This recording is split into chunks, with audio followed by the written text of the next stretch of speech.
In the quiet town of Agura, nestled between rolling hills and whispering forests, lived a woman named Abeni,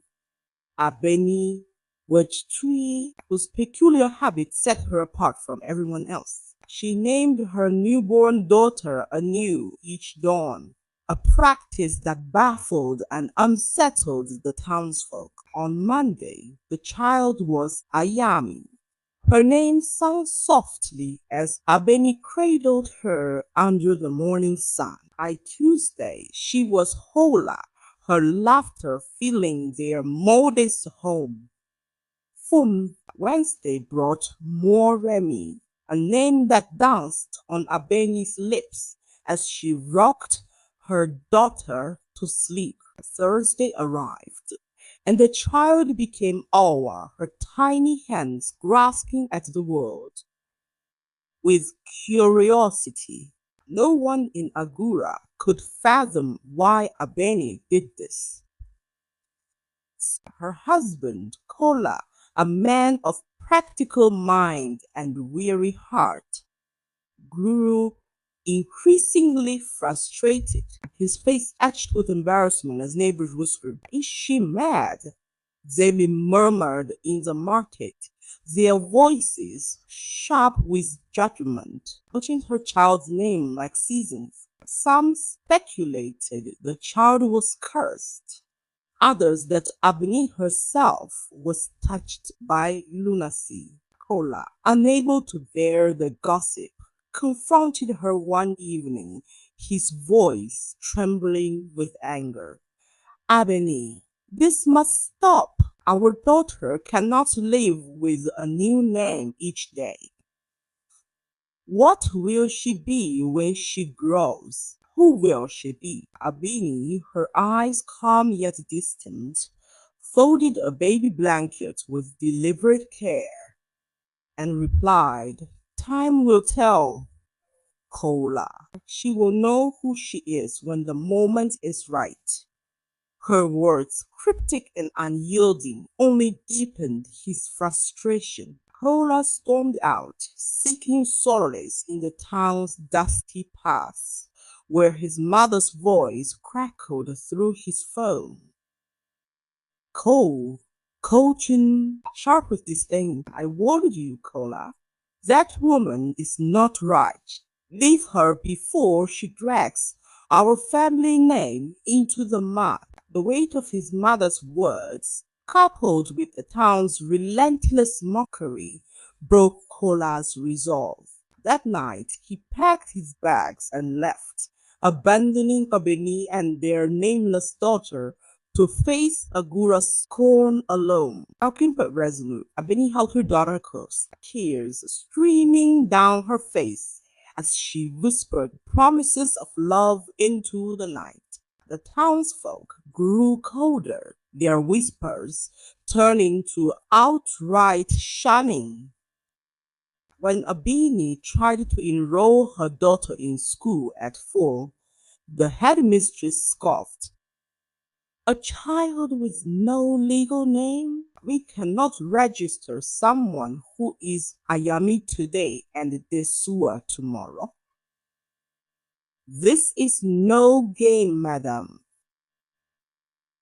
There, Abeni pleaded, insisting her daughter was special, that there was a reason for her actions, but the school gates closed against them. Her daughter, innocent and confused, asked, "Mama, why are they angry?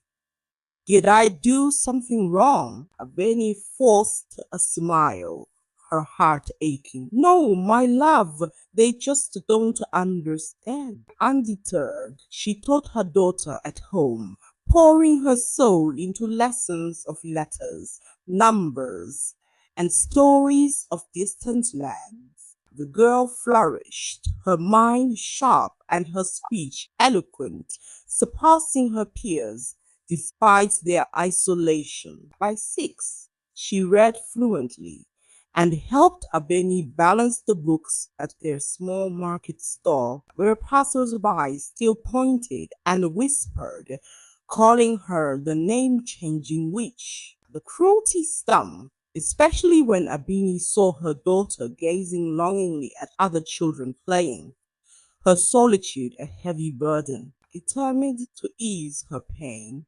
Abeni crafted a beautiful doll from vibrant scraps of cloth, its eyes sewn with care to mirror her daughter's warmth. Name her, Abeni said, handing the doll to her daughter, whose face lit up with joy. Angela, the girl declared without hesitation, meaning bringer of joy. From that day, Angela became her constant companion, a friend in a world that offered none. Years passed, and Abeni's daughter grew into a striking young woman of 18, her beauty matched only by her resilience. Still, she had no friends but Angela, the doll now worn but cherished.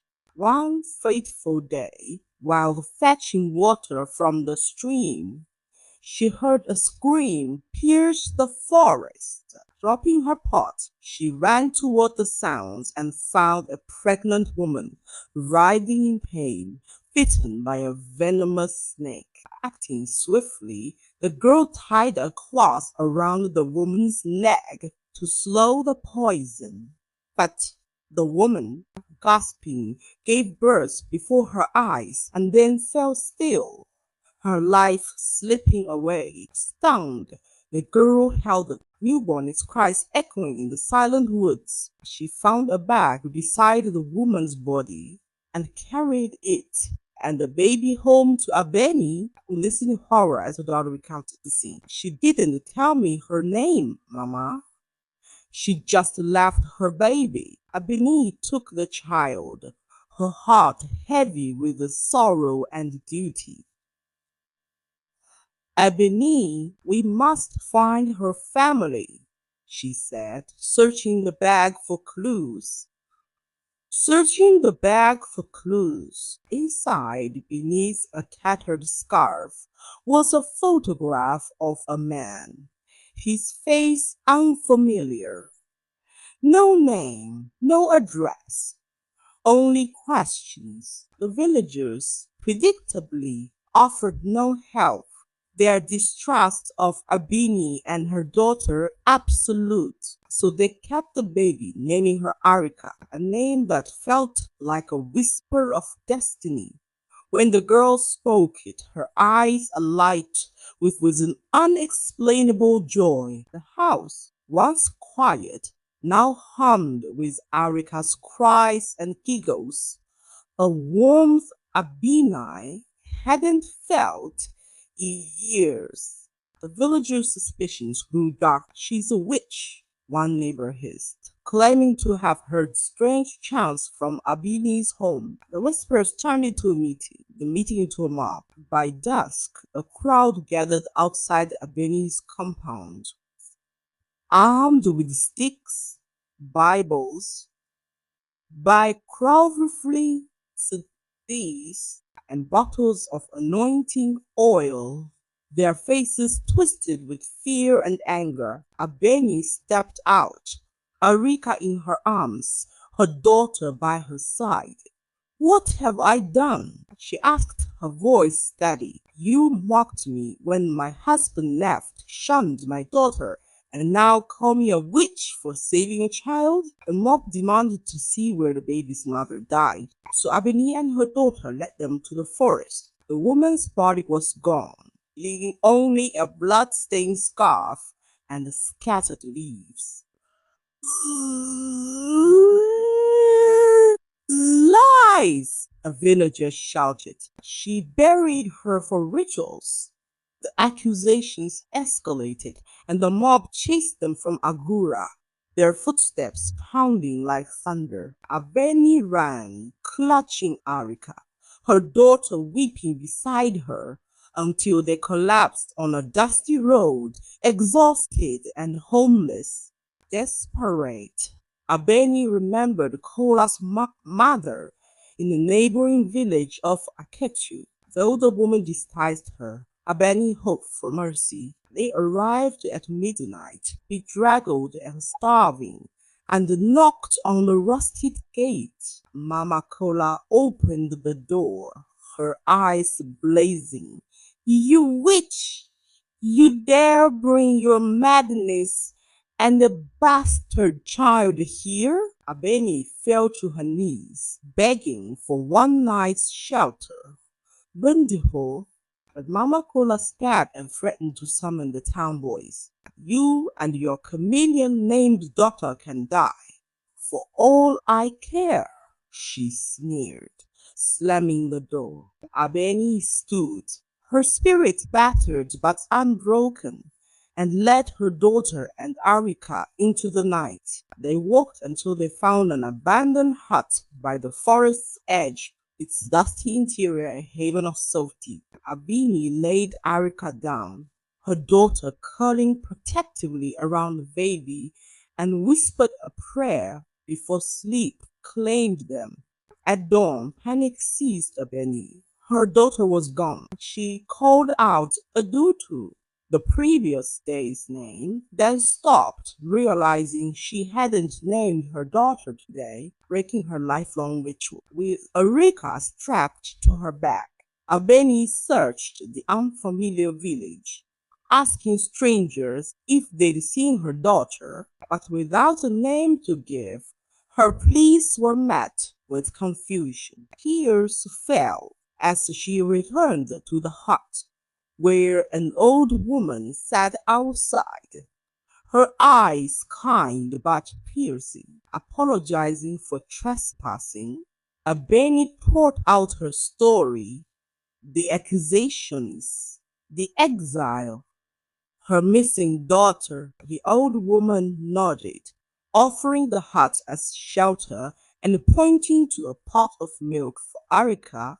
who wailed inconsolably. As Abeni heated the milk, Arika's cries grew frantic, and a sudden pain shot through Abeni's spine. She collapsed, her vision blurring as the old woman's voice turned venomous.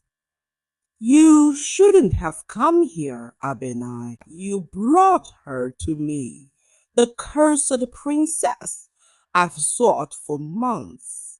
Paralyzed, Abeni watched in horror as the old woman lifted Arika, her smile wicked. The woman revealed herself as the sorceress who had killed the king to seize power for her son.